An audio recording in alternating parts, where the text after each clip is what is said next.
Good morning, good afternoon, good evening. This is Alan Burgos from the hashtag Walk with Lan channel. Welcome and welcome back to our channel.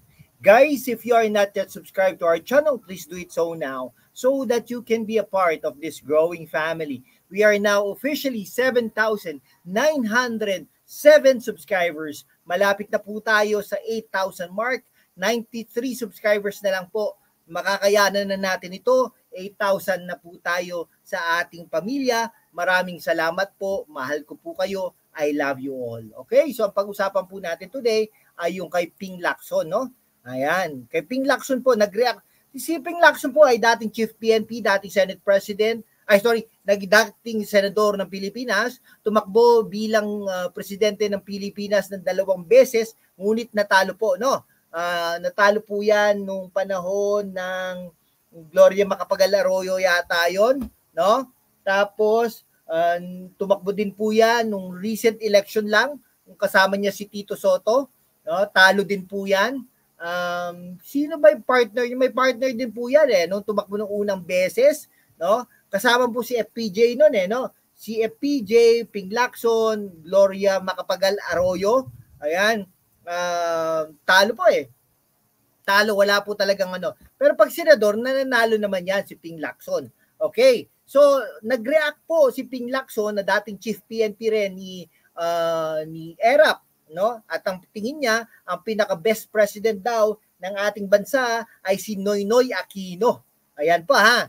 Okay, kasi nag-announce po si Vice President Sara Duterte na ang kanyang 2 kapatid at ang kanyang amain ay tatakbo bilang senador ng Pilipinas sa 2025 at sa 2028 naman ang kanyang kapatid na bunso na si Baste Duterte na ngayon ay Davao City Mayor ay tatakbo bilang presidente ng Pilipinas. Kaya kasi nga naman ay talaga naman si Baste Duterte ay talagang kinukumpara sa kanyang amain na si dating Pangulong Rodrigo Roa Duterte, no? Talagang matikas, matabang, at talagang kung ano-ano pa, no?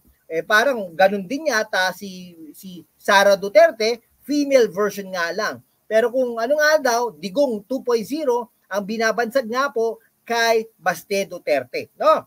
So nag-react po si dating senador, dating Chief PNP Ping Lacson sa sa politics ni Vice President Sara Duterte. Very smart and wise daw ang politics ni Vice President Sara Duterte. Oo nga naman, 'di ba? Oh, 'di ba? Hindi ba? Okay, so eto po wala po talagang hindi po imposible na tumakbo ang 3 Duterte sa Senado sa darating na eleksyon next year. Malalaman po natin 'yan sa Oktubre ng taong kasalukuyan, no? Kasi sa pag-reveal ni Vice President Sara Duterte, it's a clever political strategy ahead of the elections. Tinitest nila yung water, no? Kung biglang bumulusok ang surveys ng 3 Dutertes, ay yari na kayo, no? Yari ka na, Speaker Romualdez, dahil ikaw kinakalaban mo mga Dutertes, yari ka ngayon, no?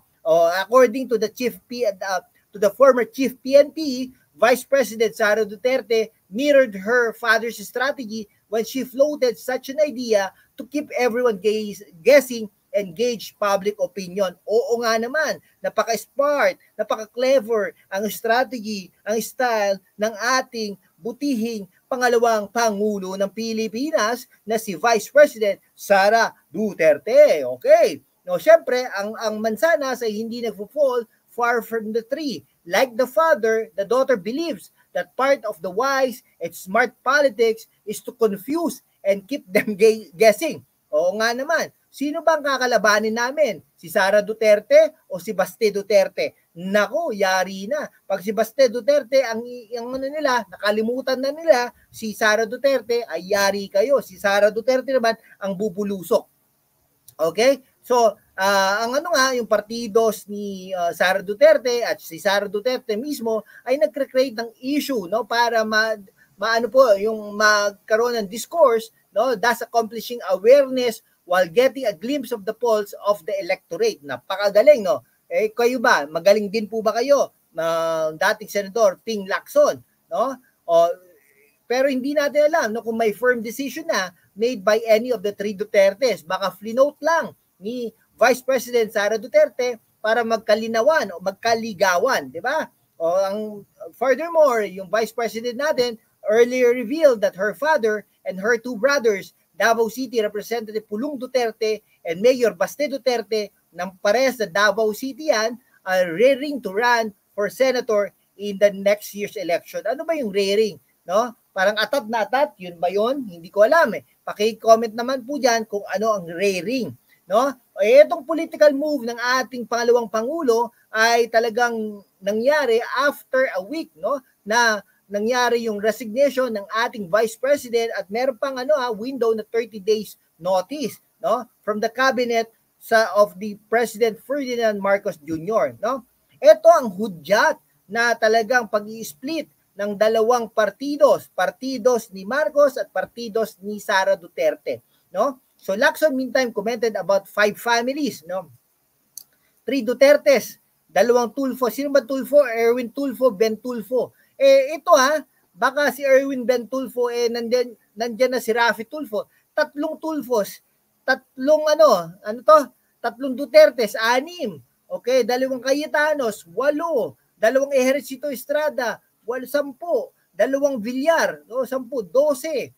No, 2 Cayetano. Nabanggit ko na ba yung Cayetano? Okay? Oo daw. Di ba ibig sabihin, Diyos ko, half of the senators ay manggagaling sa 4 o 5 pamilya lamang. Ano ba yun? Wala na bang iba, mga kaibigan ko?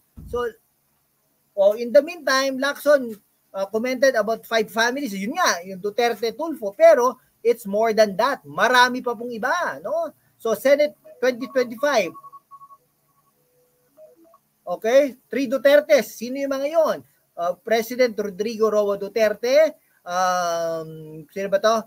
Baste Zimmerman Duterte. Pulong Zimmerman Duterte. Kapatid ito ni Vice President Sara Duterte. No? 2 Cayetanos. 2 Ejercito Estrada. And the list goes on. Nako po. Buti na lang hindi nanalo yung tatay, amain ni Nancy Binay. Kung hindi, 2 sila dyan. No? Mabuti. Paano kung biglang tumakbo si Pangulong Estrada, no? Ibig sabihin sobra, no? Nako, yun talaga because it is what it is by the people for the people of the people. Nako po. Okay, pero nung tinukso si Ping Lacson na kung pwede na si Pimpi Lacson ang tumakbo, ay nako, sabi niya, no way. So tignan natin Senator Ping Lacson. Sige po hanggang dito na lang po mga kaibigan ko Maraming salamat po sa inyong lahat. God bless you all.